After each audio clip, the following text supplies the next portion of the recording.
अभिषेक मनु सिंघवी जो कांग्रेस से प्रवक्ता हैं वो प्रेस कॉन्फ्रेंस कर रहे हैं।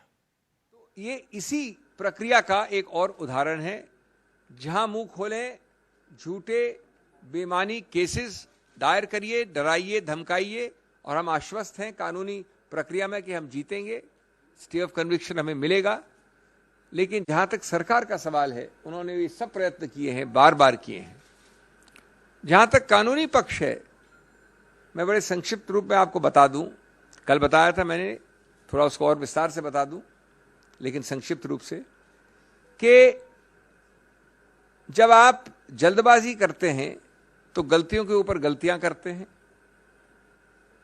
संवैधानिक और कानूनी गलतियां करते हैं। मैं आपको 2-3 उदाहरण देके अपनी बात खत्म करना चाहता हूं। ये वारदात कोलार कर्नाटक में हुई, 2019 में हुई।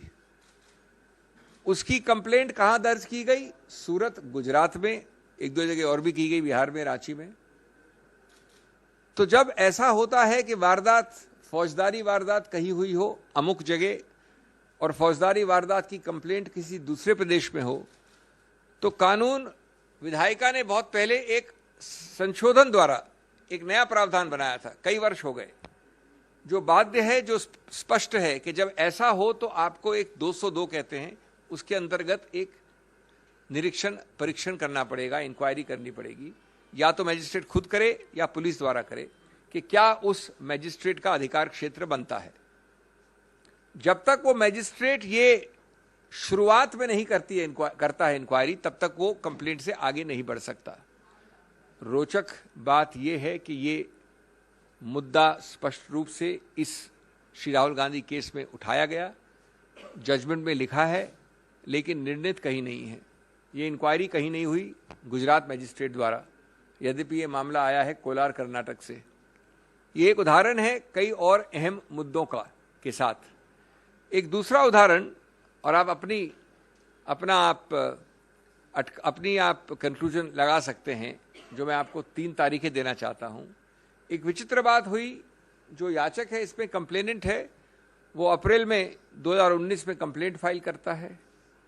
2021 जून में श्री राहुल गांधी उस मैजिस्ट्रेट के सामने पेश होते हैं जो सूरत का मैजिस्ट्रेट था, उस वक्त एक मिस्टर दवे थे। 1 साल तक रुकने के बाद याचक वापस एक अर्जी देता है कि श्री राहुल गांधी वापस पेश हो। जब मार्च 2022 यानी पिछले वर्ष वो दूसरी याचिका बार बार उनको बुलाकर तंग करने की प्रक्रिया पे मैजिस्ट्रेट वो खारिज कर देता है, तो याचक कंप्लेनेंट हाईकोर्ट जाता है और अपनी कंप्लेंट का खुद एक स्टे ले लेता है, अपनी कंप्लेंट का खुद स्टे कि ये आगे नहीं चलेगी। 1 साल तक वो पड़ी हुई है, 11 महीने से उसका कुछ नहीं करता है, सब कुछ ठीक है उसके लिए। अचानक वो वापस जाके फरवरी इस वर्ष फरवरी में, यानी पिछले महीने, हाईकोर्ट को कहता है कि साहब अब काफी एविडेंस आ गई है, अब मैं अपनी खुद का स्टे को वापस लेना चाहता हूं, स्टे को आप निरस्त कर दीजिए, यानी स्टे को स्टे कर दीजिए।